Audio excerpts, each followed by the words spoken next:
त्या पाण्याने बायपास घेऊन आमचे 25 गुंठ जमीन ही अख्खी माती सकाट वाहून गेलेली आहे। आणि त्यांचं म्हणणे असं आलंय की तुमच्या पलीकडच्या गावाने आम्हाला 5-6 जणांनी सांगितलं होतं की तुम्ही फळ्या काढू नका। मग त्यांनी सांगितलं तर मग त्यांनीच खुर्चीवर बसावं आणि अधिकाऱ्यांनी जावा त्यांच्या जागी, अशी आमची मागणी आहे। आम्ही आता गाया घेऊन आलेलो आहे। आमच्या गाया 10 गाया, आमच्याकडे आमच्या गायांचं सगळं खाद्यच ते शेतात होतं। आता आमच्याकडे खाद्य नाही, आता आम्ही या गायांक कसं बघायचं हा आमचा आम्हाला मोठा प्रश्न झालेला आहे। त्याच्यामुळे या खात्याने पाटबंधारे विभागाने त्या फळ्या काढल्या नाही याची भरपाई, आमच्या जमिनीची भरपाई आणि या गायांची त्यांनी विल्हेवाट लावायची असं मी सांगतो। खरपुडी गावामध्ये काल रात्री झालेल्या पावसामुळे आज सकाळी भीमा नदीला पूर आला आणि खऱ्या अर्थानं यापूर्वी अनेकदा पूर आला होता, परंतु नदीच्या प्रवाहात तो वाहून जायचा।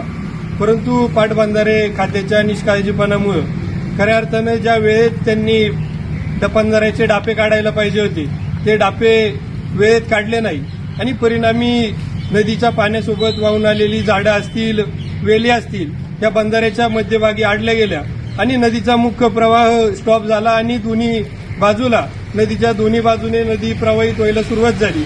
मग खरपुडी बुद्रुकच्या बाजूने आमच्या चौधरी परिवारातील असलेल्या अनेक शेतकऱ्यांच्या शेतीमध्ये पाणी हे मोठ्या प्रमाणाने वाहू लागलं।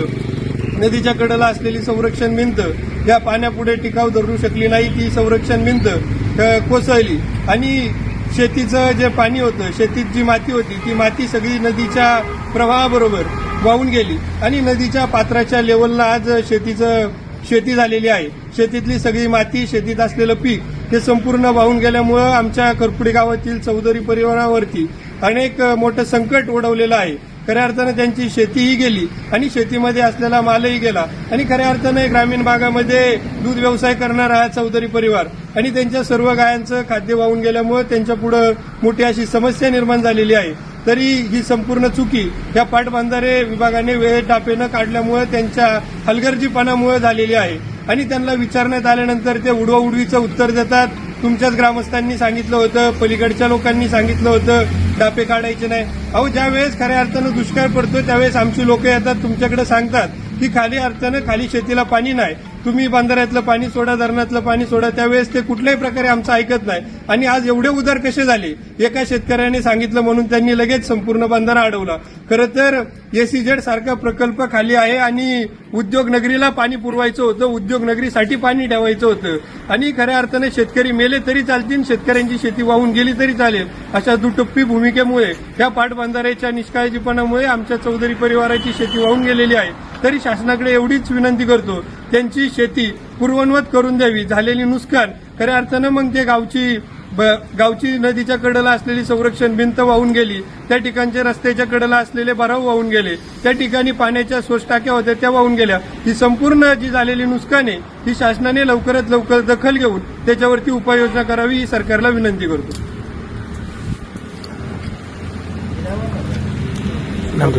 बस ब्रेक घ्या होईल।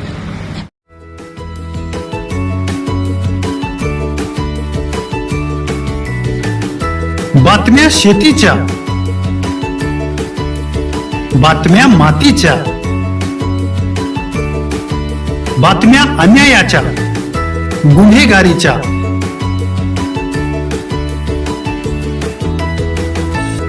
राजकारणाच्या आणि समाजकारणाच्या, शोषणाविरुद्ध बुलंद आवाज, जनसामान्यांच्या हुंकाराची गाज, सत्कार्याला प्रोत्साहन, दुष्कृत्याला अनुशासन, निर्भीड, निस्पृह, सडेतोड, बेधडक आणि रोखटोक म्हणजेच विघ्नहर टाइम्स। शोध बातमीचा, ध्यास सत्याचा, आपलं चॅनल, आपली बातमी। सबस्क्राईब तर कराच, पण बेल आयकॉनवर क्लिक करायलाही विसरू नका।